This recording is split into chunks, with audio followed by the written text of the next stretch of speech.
જાજી માનતા હોય ને વિકે ગઢવી સાહેબ તો જ આ પડકારો નીકળે ને.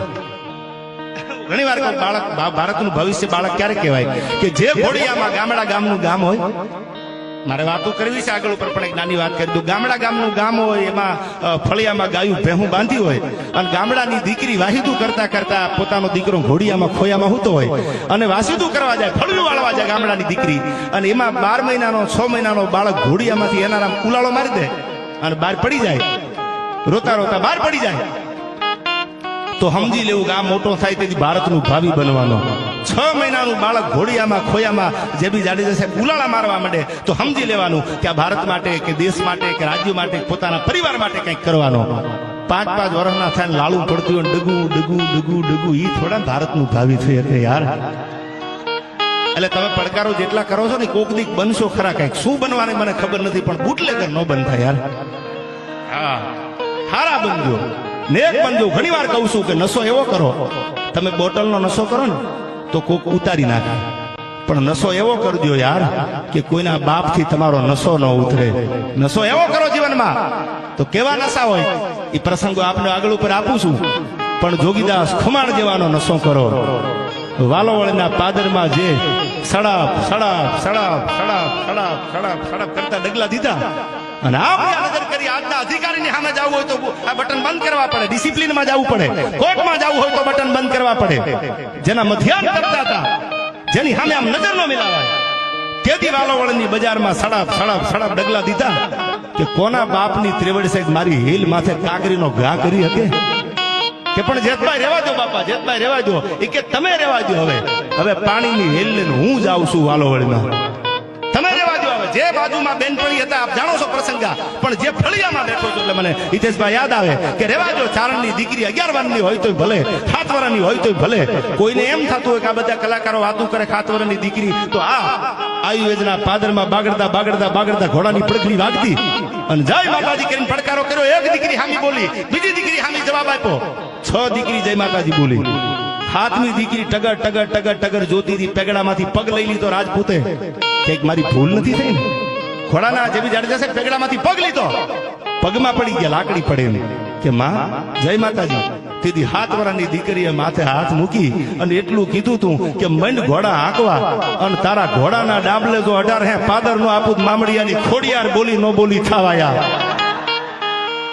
આવો નશો રાખો યાર.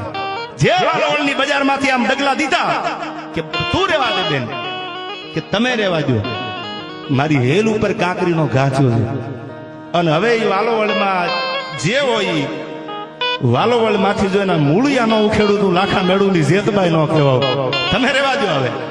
અને જેતબાઈમાં એ સડાપ સડાપ સડાપ ભગુદાન ડગલા દીધા. એ વાત જબરદસ્ત વાત છે, આખી છંદ પણ જબરદસ્ત છે, પણ ટૂંકમાં કહું ડગલા દીધા.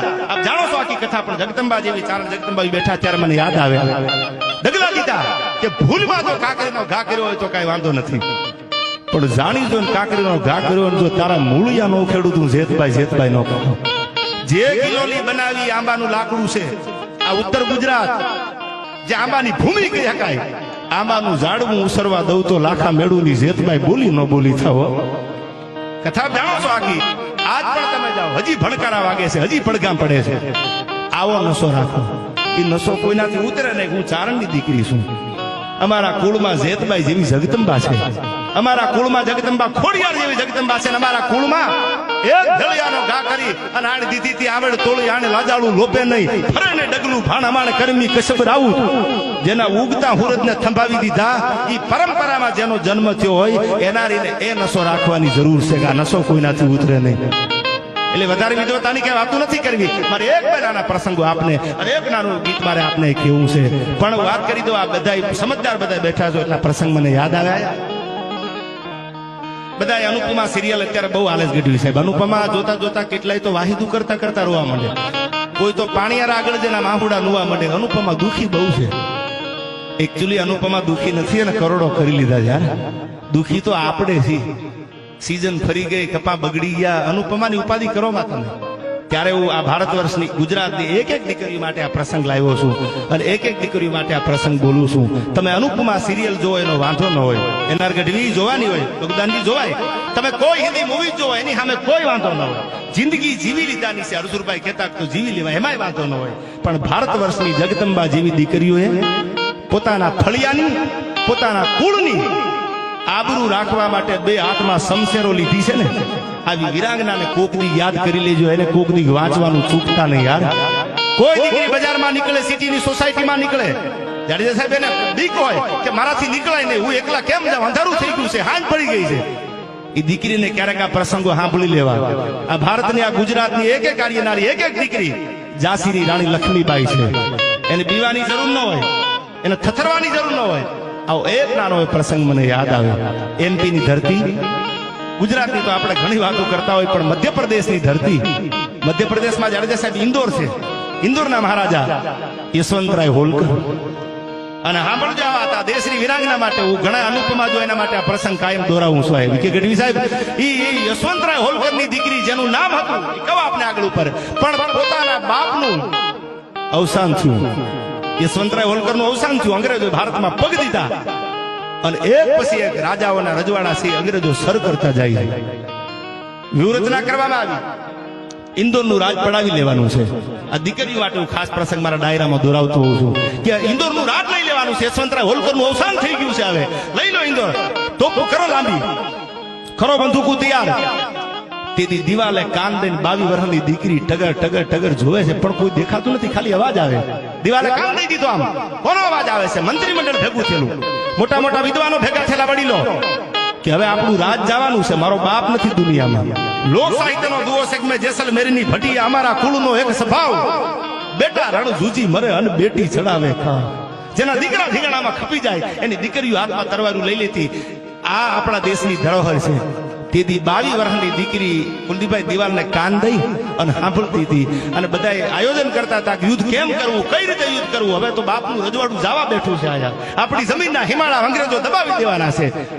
તેથી 22 વર્ષની દીકરીએ પ્રતિજ્ઞા કરી હતી કે તમે વડીલો છો, મારે જાજુ કહેવાય નહીં, જાજુ બોલાય નહીં, તમે મારાથી આ મંત્રીમંડળ બધા બેઠા છો, મારો બાપ તો છે ને હવે યશવંતરાય. અને ઇન્દોરની સામે હવે અંગ્રેજોએ મીટ માંડી છે. તમે બધા યુદ્ધની તૈયારી કરો છો, પણ હું 22 વર્ષની દીકરી તમને એટલું કહું છું કે જો હા પાડી દો અને અંગ્રેજોના દાંત ખાટા કરીને જો એના મૂળિયા ઉખેડીને મારા હિમાળામાં પગ દેવા દઉં તો મારું નામ ભીમાબાઈ ન કહેવાય.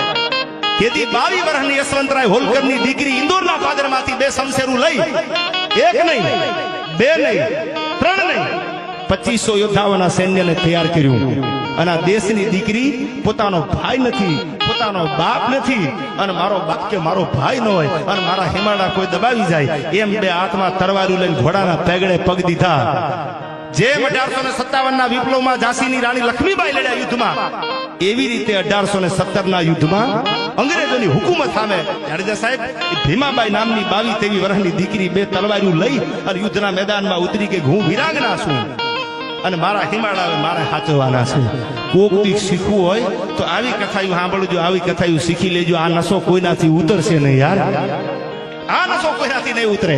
ત્યારે મારે ઘણી બધી વાતો કરવી છે. આ તો કોની વાતો કરું, ઘણી વાર કહું છું. હવે સોનલ બીજ જયારે નજીક આવે છે ગઢવી સાહેબ, ત્યારે મને યાદ આવે ગુલાબ કુંવરબા જામનગર મહારાજા ગુલાબ કુંવરબા મહારાણી, એમને સોનબાઈ માને એવું કીધેલું કે તમે કહો તો આમાં મોટો બંગલો બનાવી દો મઢડામાં, તંબા મોટો બંગલો બનાવી દો મઢડામાં.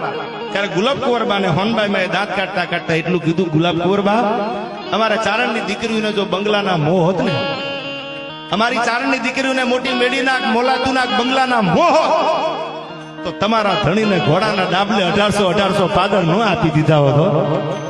અમારે બંગલાના મોહ ન હોય, અમારે બંગલાના મોહ નો 1800 હું ન ભૂલતો તો 1954 માં કચ્છનો પહેલો પ્રવાસ કર્યો. વિકે ગઢવી સાહેબ, education is the best weapon. આ જમાનાનું કોઈ મોટું હથિયાર હોય તો ભણતર છે. આ વર્ષો પહેલા સોનબાઈ માનું સપનું હતું, education is the best weapon. મોટું હથિયાર હોય તો ભણતર છે. ગામડે ગામડે 1954 નો પહેલો પ્રવાસ કચ્છમાં કરી અને હોનબાઈ માં હાથમાં દિવ્ય મસાલ લીધી કે મારો ચારણ સમાજ, એમાં કોઈ પક્ષપાત નહીં, ચારણ ધારણ કીધા. મારો ચારણ સમાજ ભણેલો હોય, મારો ચારણ સમાજ પીએસઆઈ હોય, પીઆઈ હોય, ડીવાયએસપી હોય, એસપી હોય, કલેક્ટર હોય, કોર્ટમાં જાવ તો ત્યાં જજ હોય. આ બધાય સપના આજ હું હૃદયથી કહું છું કે બધાએ સાકાર કર્યા છે હોનભાઈ માના સપનાને આ સમાજે યાર અને કરી દેખાડ્યું આઈમાએ અને આઈમાના આશીર્વાદ કાયમ વરસ્યા છે એટલે ઘણી બધી વાતો છે અહીંથી